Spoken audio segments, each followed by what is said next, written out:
Hey everybody, welcome back to another episode of Thriving with Rachael and Dr. Lou. I know we left off last week talking a lot about the brain, and I know we wanted to explore maybe a little bit more around self-care. I know we listed off a couple of things last week, and so we wanted to just dive into those and the importance of self-care. Yeah, I think, it can never be stated enough, the importance of self-care.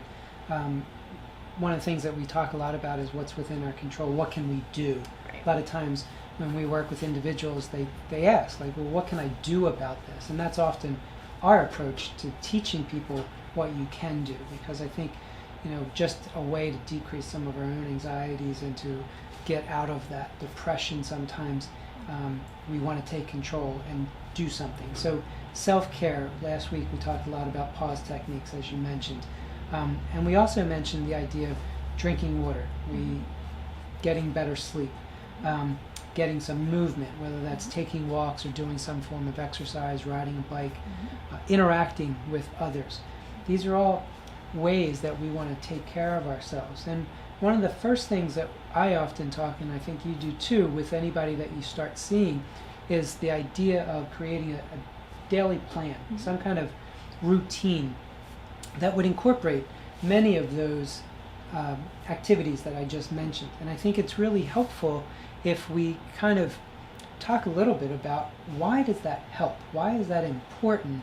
What does that actually change when we engage in those things? Yeah, because I think a lot of times, at least the thing that I hear a lot of people struggle with, and I have myself, is I'm doing all the right things. I'm working out, I'm eating right, I'm drinking the water, I'm getting good sleep, I'm doing all the self-care things, and I still feel like crap. Yeah. And so when I hear that, it makes me assume that we're judging the success or working of the self-care based on how we feel. And that's not the purpose of self-care. The purpose of self-care isn't necessarily to have an instant outcome of feeling better, right? Like we talked about last week, you can't just chug water when you're already dehydrated. It doesn't work that way. And you brought up a good point about daily plans. Daily plans aren't just to have, I guess, a rigid schedule. They're to create structure. It's a skeletal structure if you are stuck at any point during the day or not really sure what to do with your time, to ask yourself, have I taken care of myself today? Because I think so often we're trying to get things done, right? Like our to-do list and accomplishing certain things, and we don't look at self-care as an accomplishment a lot of times, because it's either something I should already be doing or it's not working. So it's minimized. Yeah, it's dismissed oftentimes. And I think we forget the purpose of it, like what is the purpose of taking care of myself when it might not make me feel good or better? And I think in the long run, it contributes to feeling better. Right. But to your point, it's like, just because you're dehydrated, chugging, 16 ounces of water doesn't automatically make you feel hydrated. No, 30. No, just kidding. Yeah, you'll get back into that. But I think one of the benefits of having those activities in our life, having that structure, is that it creates purpose and it creates direction. It allows us to have a reason to get up, somewhere to go. A lot of times I see this in people who retire. Once you retire, if you don't have a plan of what you're going to do, they often start to feel depressed. Same kind of thing we talked about last week, I think, of the transitions from, high school or out of college, with you, if you're playing sports or you have a school, structure, maybe you don't have a job yet, you have to create it for yourself. So you're right. I mean, it's lack of structure for sure. And so that structure supported by a plan is really important. And that provides us some grounding, which goes back to the pause techniques. It allows us to feel kind of like we have a foundation. And it's also important to recognize that these plans need to be flexible. Right. Like you said, we don't have to have a plan every hour. Right. I know a lot of people, when I've said this to them about creating a plan, they like, I hate schedules, don't give me like that hour-to-hour thing, I don't want to do any of that. Be flexible. What do you want to do in the morning? What do you want to do in the afternoon? What about in the evening? And have it mixed up throughout the week. You don't have to do the exact same thing every day. You don't even have to do the same thing every Monday. Right. Which is why I like to keep it somewhat lax, like you were talking about movement, for instance. There's a reason that I don't say exercise. Exercise has this connotation that I have to sweat or be at a gym. Yeah. Movement can be, intentionally stretching before I get out of bed. Having this mind-body connection, it's so important to recognize my influence on my body, because I think so often we're only aware of our body when it's uncomfortable. And we're like, oh my gosh, here it is again. But it's hard to tap into calm or what content feels like when you're never reinforcing that. So even something like intentional movement, it doesn't have to be, in a snowstorm or rainstorm, I still have to go for a run. It could be something maybe more mindfulness, other types of mind-body connections. So keeping it less rigid, I think, is a huge thing I'd want to highlight. Yeah. For sure. And that also allows us to have control, Right. as opposed to the routine or the schedule controlling us. Right. Especially when there's so many factors that can influence it that don't make it work according to plan. Yeah. So I think intentionality is a big piece here too, which I think is also part of self-care. If we choose what we're going to do, then that creates the opportunities, it creates the control that we're looking for, and it gives us the flexibility to do things. One of the other things that I would throw out to you, I just read recently, the importance of non-time. Not having anything to do. Having just downtime where you just are. Scary place. It can be. A lot of people don't like it. It's like you're sitting in a room with somebody and there's silence. A lot of times people are like, No. they got to talk, right? Yep. What's really helpful to all of us, if we take time each day to just decompress and just be and not really have to do anything, it allows us to reset. It allows us creativity too.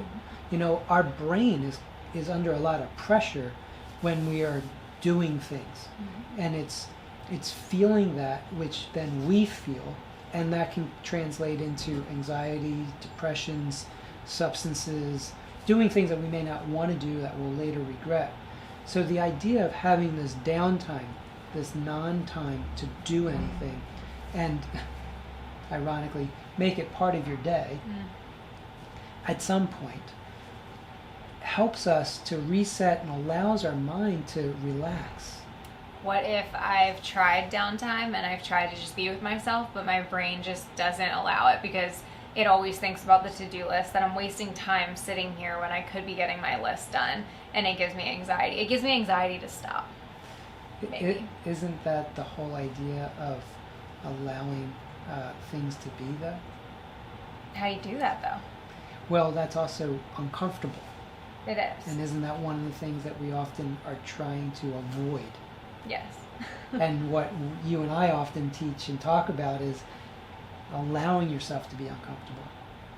So what would that look like then? Because I also get questions a lot where, I'm sitting, I'm uncomfortable, and it gets worse. And so that then reinforces you shouldn't do that. So if that you could, avoidance also does that. That's right. Can you talk about what that would actually look like, though? Like, are you imagining you're sitting in, like, your room on the floor cross-legged? Like, what is... Yeah, anywhere that's comfortable. I mean, I could do it right here and just sit. I can either close my eyes or not close my eyes and just be in silence for a little bit. Allowing my thoughts to come through my head and mind and notice them, but not necessarily entertain them, not necessarily respond to them, not necessarily... focus on them. Allowing those thoughts to just be there and almost imagine yourself as this, where you're observing. Yeah. If I can observe the thoughts, I don't have to be the thoughts. If I can create that distance, that physical sense in space, and see them passing by, I can allow them to keep moving as opposed to holding them and bringing them close to me. Right. That allows me to just be. You're not going to stop those thoughts coming through. I think a lot of times people feel like if I can just be, then my mind shuts down and I don't have any thoughts. Right. Sounds super peaceful and silent. And unrealistic. Because our brain produces thought. That's one of its main it's not functions. broken because you're not doing it wrong necessarily if Good thoughts still point. come. You're not doing it wrong. You're allowing your brain to work, and you're allowing your body to just be. Right. And you can do both. Mm-hmm. Yeah, I kind of advertise this idea of if you can create that relationship with calm, and what that calm state feels like is if you can have thoughts and maintain a calm-bodied state, that you made it, if you will, right? Like that's kind of what it looks like. I think oftentimes we see an automatic thought or, think about one, and then we have to put meaning to it. Oh, well, if I think about my to-do list, that means I'm wasting time because that's still there and I have to do that, and, and then it kind of goes from there. We kind of infuse it or give it meaning or power, like you were describing earlier. Yeah. And energy. Yeah, exactly. And I kind of describe it too, where I compare it as like, having the obnoxious uncle at the family reunion, and he always likes to pick on you or, make fights with other people. And, at the end of the day, if there's only one person yelling, there's no fight, right? And that's the idea of don't respond, or just say, okay, I hear you.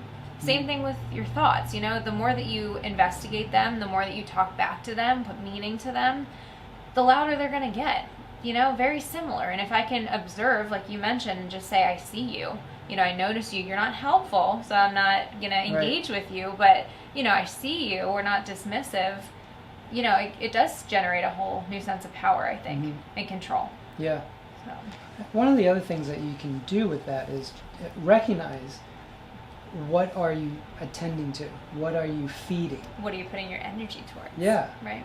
And if that's not what you want, you need to be able to identify what you do want.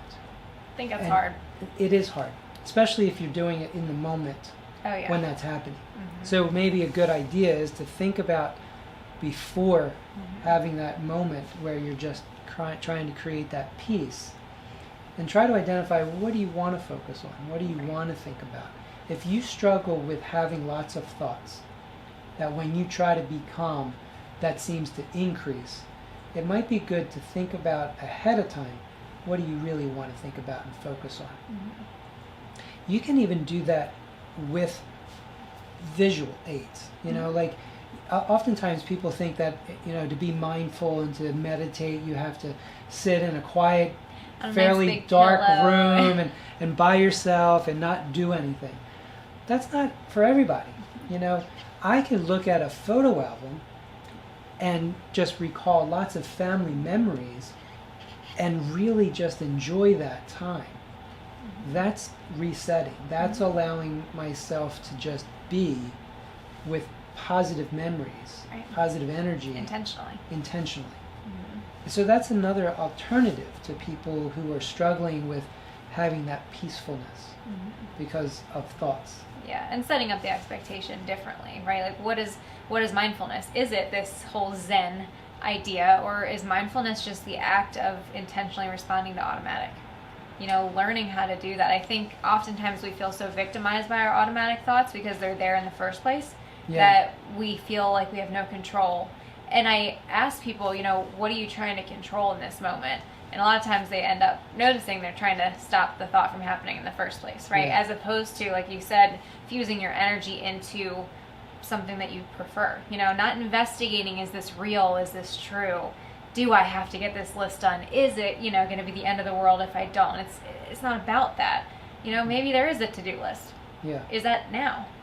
Yeah, it still has to get done. Yeah, it could get done now. Yeah. Is that the task? But what am I doing now? Right. What's it that intent? I want to do right now? Yeah. And I know the brain's going to convince you of whatever the anxiety is telling you. So if I have a to-do list and I'm sitting here, right? Or, better example, can't fall asleep at night and you're counting down. If I fall asleep now, this is how much time I get, right? Which just We've all been amps it up more. Instead of recognizing rest, for instance, could be laying down in a dark space just with your eyes closed, right? But setting up the expectation differently, I think, is important, because if we set up expectations of how things should be as opposed to how we hope that they are, there's no room to be flexible. And then we fail. Yeah. Because, of course, we do. Sleep is one of those other self-care activities that we often talk about. The only one we don't directly control, yes. But how often, as you just pointed out, are we trying to control the act of sleeping? And so we're trying to say, all right, gotta go to sleep. Yeah. All right, go to sleep. Go to sleep.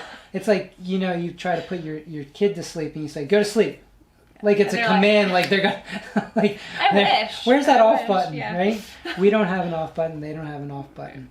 And so if we reconstruct our thought process around sleep, that we're resting, that we're actually laying down intentionally, we're going to close our eyes or rest our eyes and just be in the bed, we often will fall asleep.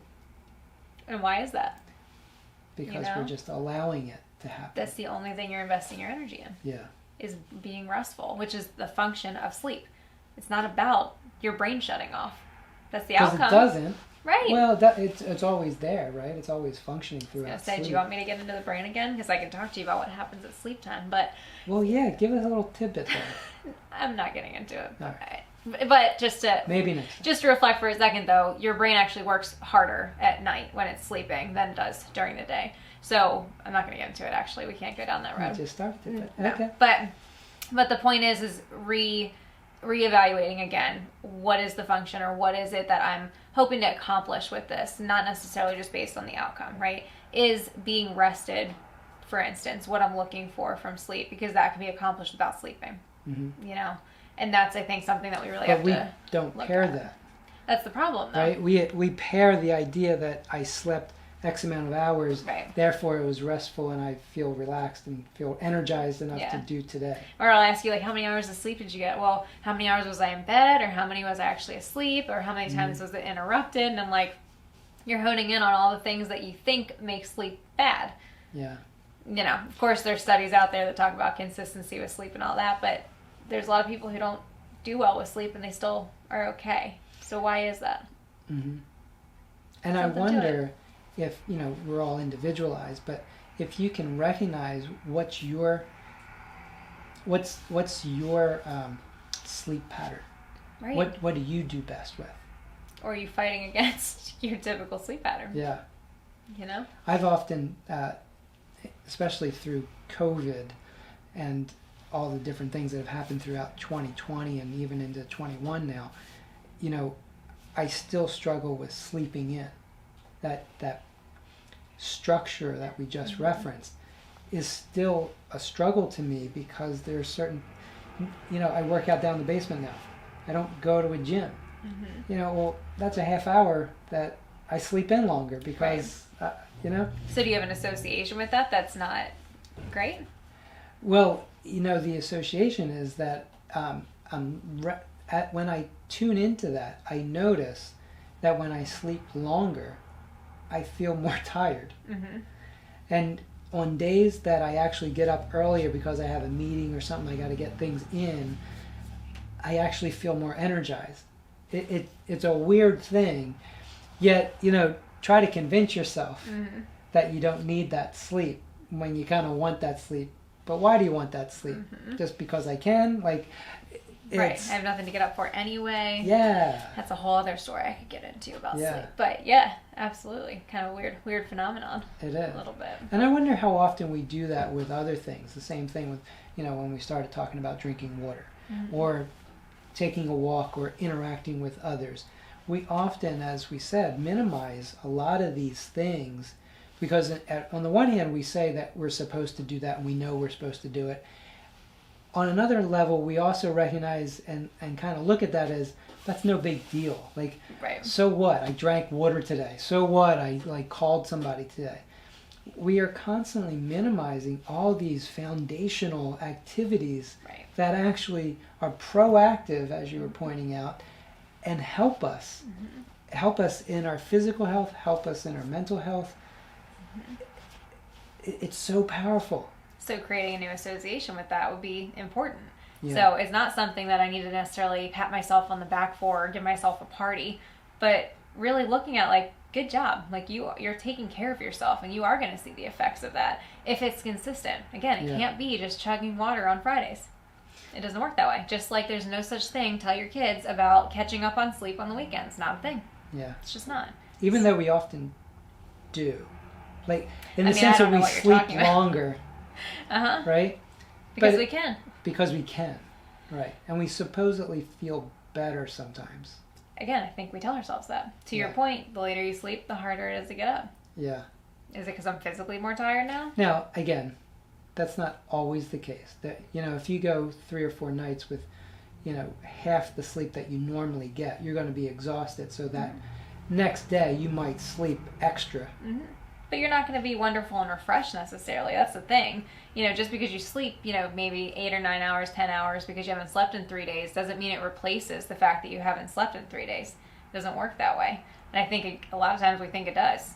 Like, if I just do this, and, Well, yes. But if I normally sleep 6 or 7, and for 4 days I've slept only 3, but then the next day I sleep 9, is that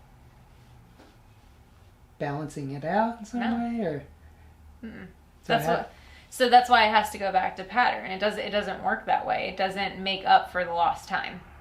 In that moment, if you're used to sleeping 6 or 7 hours and that's good for you, sleeping 9 hours might actually be harder for your brain to wake up, like you said. Sleeping longer a lot of times makes us more tired, whether it has to do with your REM cycle that you're in or how long it typically takes you to fall asleep. So a lot of times switching up your sleep schedule one way or the other is actually more harmful than it is. So that's why I just want to emphasize, again, talk to the doctor and, figure out what makes sense for you and figure it out for yourself too. But, I guess I want to more so detach from the association that, I can skimp on these things Monday, Tuesday, Wednesday, as long as I do them Thursday, Friday. And that's not the mentality. The all or nothing mentality is not what we want to capture here. We want to be consistent, because that consistency provides us with that structure and accountability a lot of times, and that sets the expectation for how we are, right? And keeping in mind, though, when you talk about consistency, that also allows for flexibility. Right. It's not like you have to every day 7.5 hours of sleep, every day drink 8 glasses of water, every day at 8 o'clock I have to do this, and at 10 o'clock I have to do that. You do need flexibility, and it needs to be within a range. Right. So 100%. So allowing us to have that flexibility and understand that that's okay. We don't have to do that all or nothing thing. Right. Is going to help us. You brought up a perfect example of sleeping in on the weekends. I think, honestly, I don't know that we get too much more sleep on the weekends. A lot of times we stay up later, so then you sleep later. So, I mean, again, it's a per person thing, but we have to evaluate what is it that's actually happening and then what's the outcome to see, can I influence that again, on another day. We should look to get somebody on to talk about sleep. I was thinking about that. Because sleep is such a huge piece of so many problems that we have. And so many people have difficulty with sleeping. It would be great to get somebody on. Know anybody? I don't know. You guys know anybody? We'll have to look into that. We will have to look into it. All right. All right. We'll see you guys next week. Have a good week, everybody.